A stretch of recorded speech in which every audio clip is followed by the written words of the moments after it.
আল্লাহর নবীকে ধরাধরি করে গারে রমাল, রক্তের গুহা বলে একটা গুহা আছে, আজও পর্যন্ত সেখানে নিশানা করা আছে।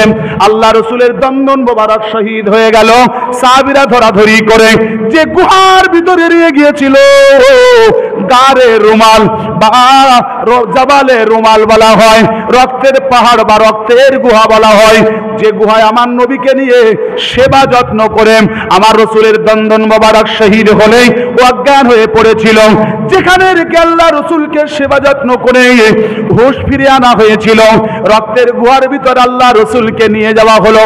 যখন হুঁশ ফেরা ফিরল, আল্লাহ রসুল বলেছিল, সাহাবারা রে, আমার সাহাবীদের খবর কি? আল্লাহ রসুল বলেছিলেন, ও আমার সাহাবীরা রে, আমার সাহাবাদের খবর কি? আল্লাহ রসুলের সাহাবারা অশ্রুসিক্ত নয়নে চোখের পানি ঝরিয়ে দিয়ে বিদায় বিদারক বেদনা ভরা কান্না কণ্ঠে বলেছিলেন, ইয়া রাসূলুল্লাহ,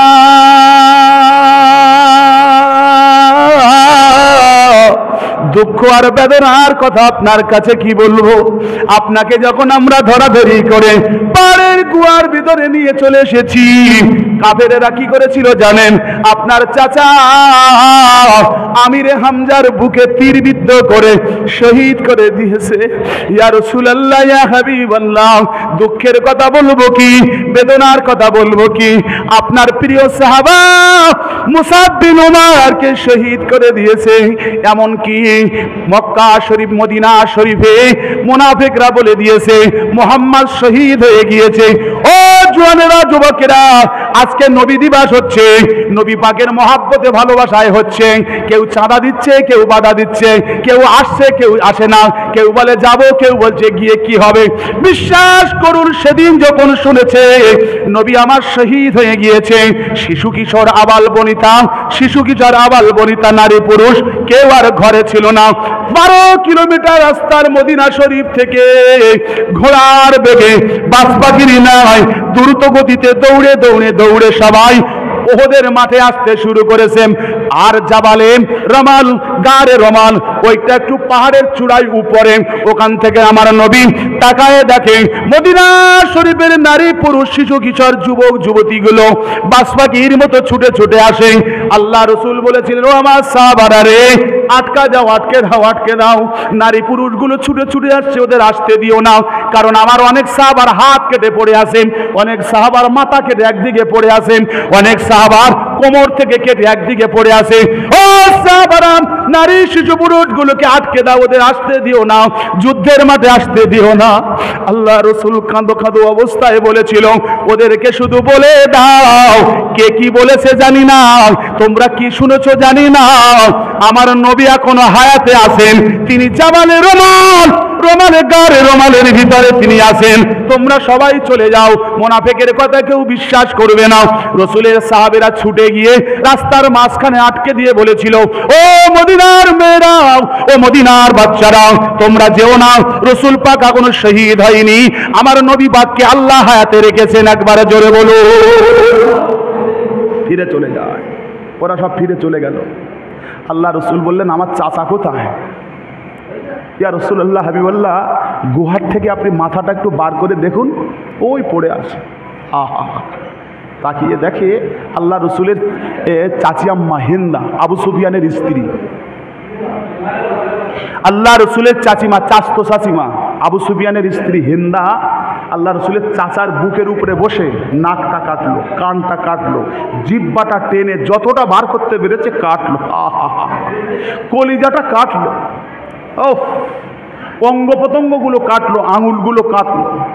আল্লাহ রসুল সাল্লাল্লাহু আলাইহি ওয়াসাল্লামের চাচা আমিরে হামজার কানগুলো কেটে নিজের কানের দুল বানিয়েছিল। আহা, জিহ্বাটা বার করে, জিহ্বাটা বার করে এক হাতে মদের বোতল আর এক হাতে জিহ্বা, একবার মদ খায়, একবার জিহ্বা দিয়ে ওহদের মাঠে কি নাচা নেচেছিল। আহা, ও আল্লাহু আকবার কবীরা। কলিজাটা বার করে একটা প্লেটে করে নিয়ে আর বলছে, আমিরে হামজা, তোর কলিজা এত বড় হয়ে গেছে, তুই আবু সুফিয়ানের বিরুদ্ধে লড়তে এসছিস। আহা, বলছে আর কলিজাগুলো চিবাচ্ছে। হাতের আঙুলগুলো গালের ভিতর দিয়ে চেবাচ্ছে, ডাইনি মহিলার মতো গাল হা করে করে সবাইকে দেখাচ্ছে। আল্লাহ রসুলের একটা ফুবু আম্মা ছিলেন, নাম তার সাফিয়া রাদিয়াল্লাহু তাআলা আনহা। ছুটে ছুটে আসছে, ছুটে ছুটে আসছে। আম্মা জান সাফিয়া রাদিয়াল্লাহু তাআলা আনহার হাঁটা দেখে আমার রসুল বলছেন, ও আমার সাহাবারা, রাস্তার দিকে তাকায় দেখো আমার ফুবু আম্মা আসছে, আমার ফুবু আম্মা আসছে। ছুটে গিয়ে রসুলের সাহাবীরা বলেছিল, আম্মা জান আপনি বাড়ি চলে যান, বাড়ি চলে যান, আপনি যুদ্ধের ময়দানে যাবেন না, আপনার ভাতিজা হায়াতে আছে, আপনার যাওয়া লাগবে না। আম্মা জান চোখের পানি ছেড়ে দিয়ে বলেছিল, ভাতিজা আমার বেঁচে আছে, এক নজরে দুই চোখে না দেখলে আমার চোখ শীতল হবে না, তোমরা আমাকে একটুখানি নিয়ে চলো, আমি কাছে যাব না, দূর থেকে একবার এক নজরে আমার নবীকে আমি না দেখে ফিরে যাব না। বাবারে, ও মায়েরা বোনেরা, আম্মা জান সাফিয়া বলেছিল, আমার ভাই আমির হামজাকে নাকি শহীদ করে দিয়েছে, হিন্দা নাকি বুকটা চিরে কলিজা বার করে নিয়েছে, কানগুলো কেটে নাকি নিজের কানের দুল বানিয়েছে, চক্ষুগুলো তুলেছে, নাকটা কেটে নিয়েছে। জীবনে একটা বার আমার ভাইয়ের মুখখানা আমাকে দেখতে দাও। আল্লাহ রসুল বলেছিলেন, ও নবীর সাহাবীরা, তোমাদের পাজা করে ধরে যদি আমার ফুবু আম্মা কানতে কানতে যদি মারাও যায়, তোমরা খবরদার ওদের মাঠে আসতে দিও না, কারণ এই দৃশ্য যদি আমার ফুবু আম্মা একবার দেখে,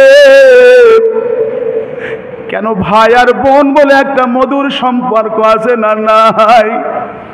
ভাইয়ের যদি রোগ হয়, বোন পাশে এসে দাঁড়ালে অর্ধেকটা রোগ আল্লাহর দরবার তরফ থেকে সেরে যায়। বোনের যদি কোনো কঠিন রোগে আক্রান্ত হয়ে যায়, ভাই যদি একবার মাথার দ্বারে গিয়ে বলছে, কচি তোর কি কষ্ট হচ্ছে রে, আল্লাহ রসুল বলেছে ভাইয়ের এই কথার দরুন আল্লাহ পাক তাৎক্ষণিক সঙ্গে সঙ্গে বোনের কিছুটা হলে কষ্ট থেকে আল্লাহ মুক্তি দিয়ে দেয়। ভাই আর বোনের সম্পর্ক নানা নাচতে দিও না। সঙ্গে সঙ্গে আল্লাহ রসুলের ফুবু আম্মা জান সাফিয়া রাদিয়াল্লাহু তাআলা আনহা কি করেছিলেন, ও রসুলের সাহাবারা, তোমরা যখন আমার যেতে দেবে না, এই নাও ধরো, আমার গায়ের এই চাদরটা তোমরা একটুখানি নিয়ে যাও। আমার নবীকে আমি বলতে শুনেছি গো,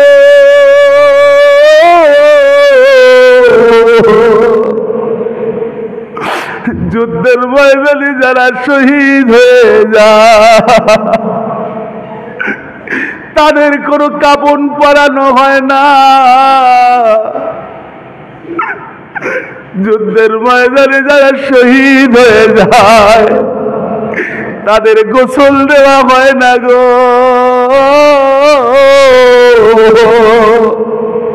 বিনা গোসলে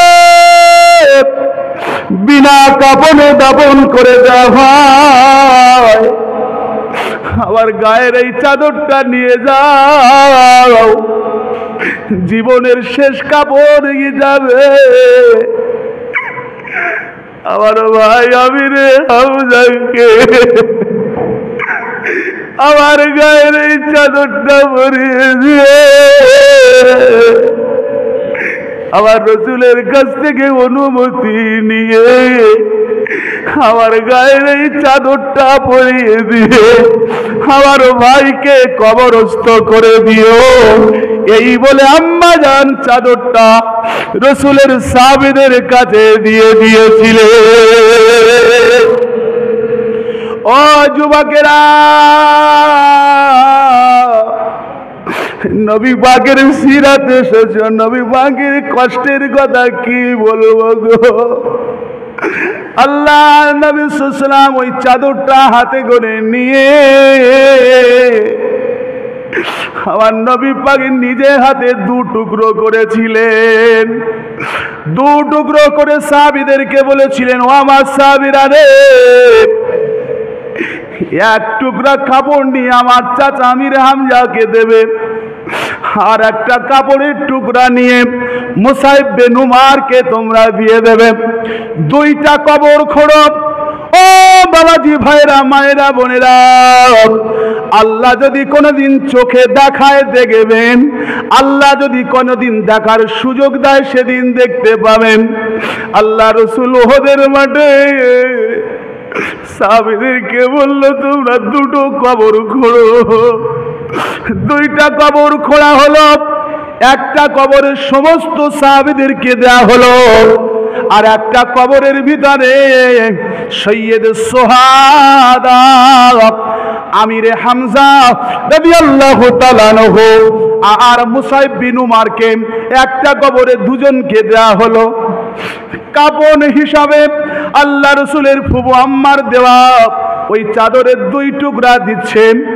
মুসাইব বিন উমারটাকে এত ধনী লোকের বেটা ছিল, এত করোড়পতির ছেলে ছিল, এত কোটিপতির ছেলে ছিল, দুপুরের খাবার সোনার চামচে খেতেন। দুপুরের খাবারটা সোনার থালায় খেতেন। যে থালায় দুপুরে খেতেন ওই থালায় আর রাত্রে খেতেন না। যে চামচ দিয়ে, যে সোনার চামচ দিয়ে দুপুরে ভাত খেতেন, রাতের বেলা ওই চামচটা নিতেন না। তৎকালীন যুগের গরিব অসহায় মানুষগুলো মুসাইব বিন উমারের ঘরের দরজায় দাঁড়িয়ে থাকতো। হুজুরের ভাত খাওয়া হয়ে গেলেন ওই চামচটা, ওই বাটিটা, ওই থালাটা সোনার ফেলে দেবে, আমরা কুড়িয়ে নিয়ে চলে যাব। ও জওয়ানেরা, মুসাইব বিন উমার রাদিয়াল্লাহু তাআলা আনহু এত ধনী লোকের ছেলে ছিল, যে জুতাটা আজকে পরবে ও জুতাটা আর কালকে পরতো না। যে পোশাকটা আজকে পরতেন ওই পোশাকটা কালকে পরতেন না। এই পোশাকের ভিতরে যে বোতামগুলো লাগানো ছিল ওগুলো প্লাস্টিকের, অ্যালুমিনিয়ামের নয়, ওগুলো হয় হিরেন, হয় মণি, নাই মুক্তার, নাই সোনার। ওই জামাগুলো ফেলে দিলে গরিব মানুষরা কুড়িয়ে নিয়ে চলে যেত। বাপরে, এমন একটা করোড়পতি কোটিপতির ছেলে ছিল মুসাইব বিন উমার। যেই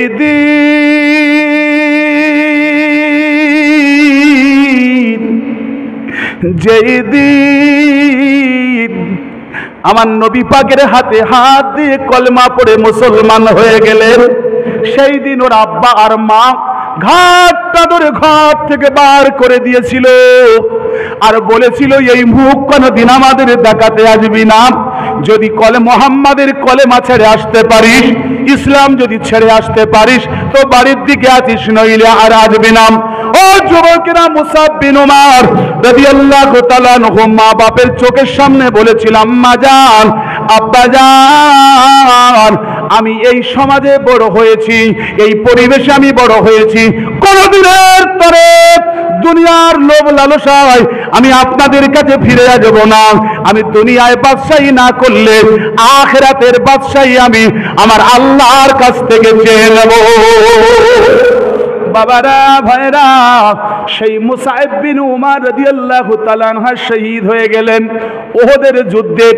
এক টুকরা ওই চাদরের নিয়ে মুসাইব বিন উমারকে চাপা দেওয়া হচ্ছে।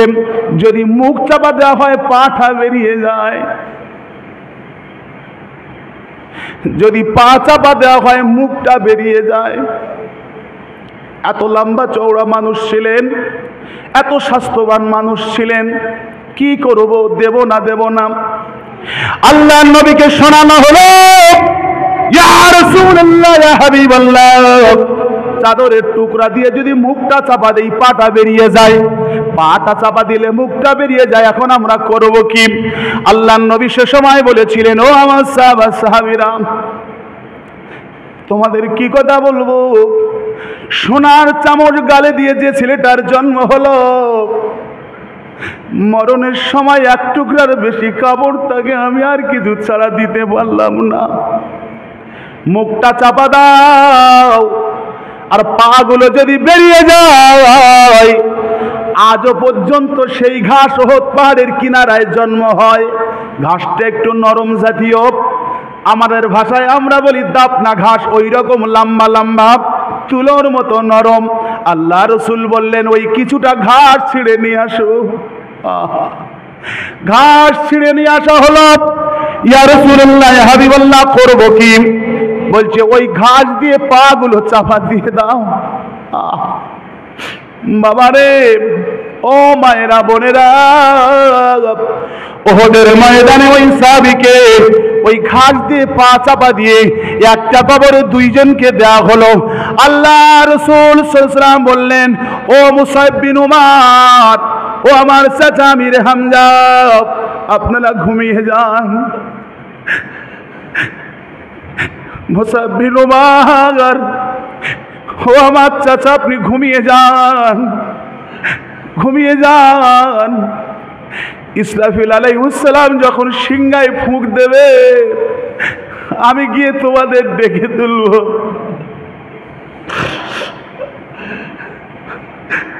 চাচা যান, ঘুমিয়ে যান। ও মুসাব বিন উমার, ঘুমিয়ে যাও। যেদিন ইসরাফিল আলাইহিস সালাম সিংহায় ফুঁক দেবে, আমি সেই দিন এসে আমি তোমাদেরকে ডেকে তুলবো। একবারে জোরে জোরে বলুন না সুবহানাল্লাহ। ও জওয়ানেরা, যুবকেরা, রসুলের মহাব্বত কাকে বলে, রসুলের প্রেম কাকে বলে? ইসলামকে সহজ সরল ভাবে পেয়েছ, নামাজের জন্য ডাকা হলে ঘুমিয়ে থাকো। ইসলাম আমাদের ধর্ম মুখের কথা বানিয়ে ফেলেছ।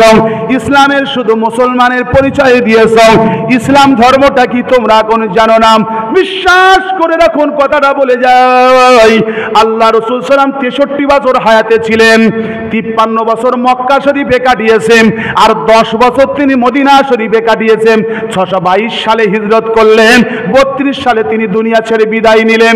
এই 10 বছরে সুদূর পশ্চিমা মরক্কো মরুভূমি থেকে টোটাল এই এশিয়া মহাদেশ, পূর্ববঙ্গে এই ভারতবর্ষের জমিনে ইসলামটাকে পৌঁছে দেওয়ার জন্য আল্লাহ রাসূল সাল্লাল্লাহু আলাইহি ওয়াসাল্লাম 86টা জিহাদ করেছেন। 86টা জিহাদ করেছেন মাত্র 10 বছরে। ও জওয়ানেরা, যুবকেরা, 27টা জিহাদে আল্লাহ রাসূল সাল্লাল্লাহু আলাইহি ওয়াসাল্লাম নিজে অংশগ্রহণ করেছেন। 27টা জিহাদে আমার নবী নিজে নেতৃত্ব দিয়েছেন। বাকি জিহাদগুলো সাহাবীদের দিয়ে তিনি আদায় করিয়ে নিয়েছেন। 10টা বছর নবী আমার 86টা জিহাদ করেছে। একটাই কারণ, আমি যদি জিহাদ না করি, ইসলামের পরিসীমাটা মক্কার ভিতরে হয়তো পৌঁছাবে না, তাহলে অন্য দেশে কিভাবে যাবে? টোটাল বিশ্বের মাঝে 112খানা রাষ্ট্র রয়েছে। 112টা রাষ্ট্রে ইসলাম পৌঁছাতে গেলে বসে থাকলে চলবে না। জীবনের আশা করেনি, জানের আশা করেনি, প্রাণের মায়া করেনি। নবী আমার জীবন বিসর্জন দিয়ে হলেও ইসলামের জন্য জিহাদ করেছে। তার বিনিময় ভারতবর্ষে আমরা ইসলামের কলেমা পড়ে মুসলমান হতে পেরেছি। রাসূল পাক যদি না করতেন, হতো না। ইসলামের প্রথম যুদ্ধ হলো বদর, শেষ যুদ্ধ হলো তাবুক। কি বললাম? প্রথম যুদ্ধ বদর 624, আর শেষ যুদ্ধ তাবুক 630। এই শেষ যুদ্ধ 3 মাস পরে, রজব মানে সফর আর রবিউল আউয়াল, রজব, শাবান, রমজান, শাওয়াল, জিলহজ, জিলকদ, মুহররম, সফর, রবিউল আউয়াল শেষ। এই 7-8 মাস পরে 632 সালে আল্লাহ রসুল দুনিয়া ছেড়ে বিদায় নিয়েছিলেন। 10 বছরে 86টা জিহাদ করেছেন। 10 বছরে 27টা জিহাদে নিজে নেতৃত্ব দিয়েছেন। 624-এর প্রথম জিহাদ বদর, 632-এর শেষ জিহাদ হচ্ছে তাবুক। তাবুকের যুদ্ধ হচ্ছে রোমদের সাথে। 3 লক্ষ রোমান সৈন্য নিয়ে রসুলের সঙ্গে জিহাদ করবেন। মাত্র 30,000 সাহাবি, 30,000 সাহাবিদের নিয়ে যাচ্ছেন 3 লক্ষ লোকের সঙ্গে জিহাদ করবেন তাবুক। তাবুকটা হচ্ছে মদিনা শরীফ থেকে 750 কিলোমিটার দূরে। কত বললাম? মদিনা শরীফ থেকে তাবুক 750 কিলোমিটার দূরে। জিহাদ করতে যাচ্ছেন 30,000 সাহাবি নিয়ে 3 লক্ষর বিরুদ্ধে। আর রোমদের বিশাল অস্ত্র শস্ত্র জোর আছে। সবাই বললেন, ইয়া রাসূলুল্লাহ, হাবিবাল্লাহ, শরীর আপনার ভালো না, আমরা এসেছি মাত্র 30,000, ওরা 3 লক্ষ, করব কি?